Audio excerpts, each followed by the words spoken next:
Vamos lá então, pessoal, gravando a nossa última aula a respeito da unidade 1, ou seja, vamos falar da parte 4 sobre população e amostra, tá ok? Na última aula nós falamos de amostragem probabilística, certo? Se vocês lembrarem, nós temos a amostragem probabilística. O que são amostragens probabilísticas? Eram aquelas amostragens que tinham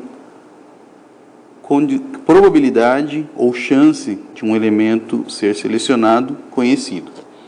Na amostragem não probabilística, que é o que nós vamos falar agora, são aquelas amostragens que não conhecemos a priori, então nós não conhecemos a priori a probabilidade que um elemento da população tem de pertencer à amostra, tá ok?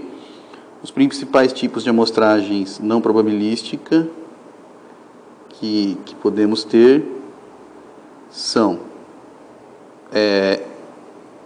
amostragem sem norma, ou que nós chamamos a esmo, tá ok? Amostragem intencional e amostragem por cotas. Vamos falar rapidinho sobre o que cada uma delas representa para a gente, tá ok? Amostragem a esmo. Bem, para poder falar desses tipos de amostragem, a gente vai falar um pouquinho baseado em exemplos, tá? Então a gente preferiu discutir um pouquinho disso baseado em exemplos. E a apostila também fez isso. Na verdade, a gente gostou da forma como a apostila e o material de vocês coloca. Então, para falar de amostragem a esmo, vamos imaginar o seguinte problema. Uma caixa com 1000 parafusos e a enumeração desse parafuso ficaria praticamente inviável ou muito difícil para que a gente pudesse fazer uma amostragem aleatória simples, tá? Então, o que a gente vai fazer? Como a população, ou supondo que a população de parafusos que estão nessa caixa seja homogênea, nós vamos escolher a esmo a quantidade relativa ao tamanho da nossa amostra, certo? O que a gente tem de especial nesse tipo de amostragem? Que é o seguinte, quanto mais homogênea for a população, mais podemos supor a equivalência com a amostragem aleatória simples. Dessa forma, nós temos então que os parafusos serão escolhidos para compor a amostra de um determinado tamanho sem nenhuma norma ou esmo, ou seja, nós não temos regras para poder escolher. Simplesmente nós vamos lá e selecionamos uma quantidade, certo? Existe uma seleção ou determina-se uma quantidade que vai representar uma quantidade que vai compor, na verdade, né? Que vai compor a amostra sem nenhuma preocupação com esse processo, tá legal? Isso é, então, uma amostragem a esmo. Depois nós temos a amostragem intencional. Qual seria o exemplo para uma amostragem intencional? Ela corresponde àquela em que o amostrador, quem que é o amostrador? O pesquisador, quem vai fazer a pesquisa, deliberadamente escolhe certos elementos para pertencer à amostra. E ele vai fazer o julgamento de tais elementos como representativos da amostra, tá ok? Um exemplo desse tipo de amostragem corresponde à situação em que desejamos, por exemplo, saber a aceitação de uma nova marca de uísque que vai ser inserida no mercado de uma cidade. Somente, se pararmos para pensar no problema, somente entrarão para compor a amostra pessoas que façam uso da bebida, né? Não adianta eu pegar e falar, o professor Rodrigo vai beber, vai fazer parte da amostra. O professor Rodrigo não bebe uísque, então não adianta. E que contém condições financeiras de comprar essa nova marca, ou seja, classe social supostamente com poder aquisitivo maior. Lembrem que esse exemplo aqui é o exemplo que está no material de vocês, tá? é o exemplo que está na apostila. Por isso que nós mantivemos ele, tá ok?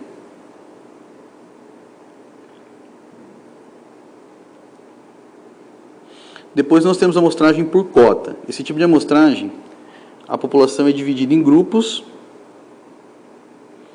e na sequência é determinada uma cota proporcional ao tamanho de cada grupo.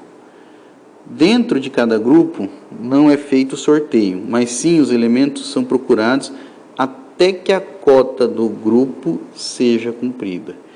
Então ela tem uma diferença entre a amostragem estratificada ou amostragem por aglomeração, que é a que nós tínhamos naquelas amostragens probabilísticas, porque aqui você não vai fazer sorteio, aqui você vai procurar mesmo elementos que vão cumprir a quantidade que nós definirmos para cada grupo, tá?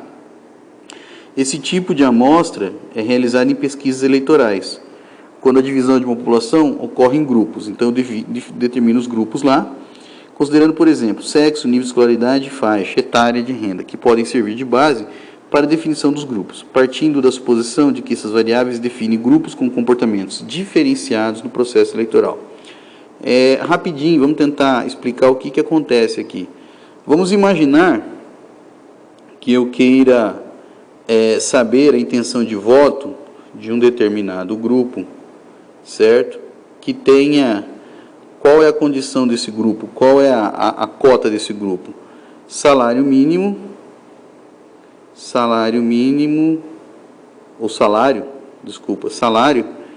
né, que seja maior do que 10 salários mínimos, por exemplo, certo? Então esse é um grupo mais seleto.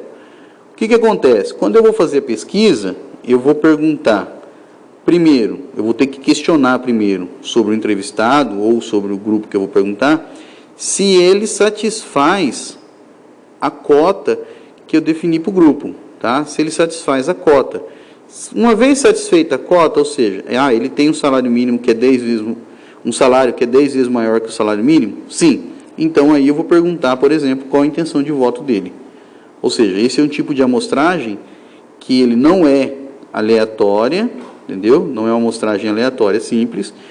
Por quê? Porque eu estou definindo, eu estou saindo atrás, eu estou procurando pessoas ou elementos que compõem o meu grupo, tá ok? E assim, a partir daí, eu vou fazer a minha pesquisa em função disso.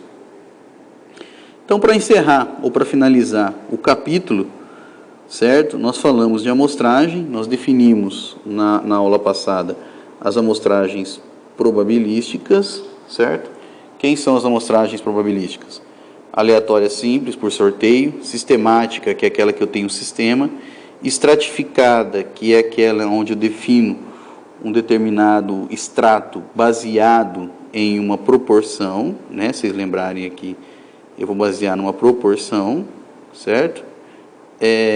E conglomerado, que é uma forma estratificada, mas que leva muito mais em consideração a experiência do pesquisador, tá ok?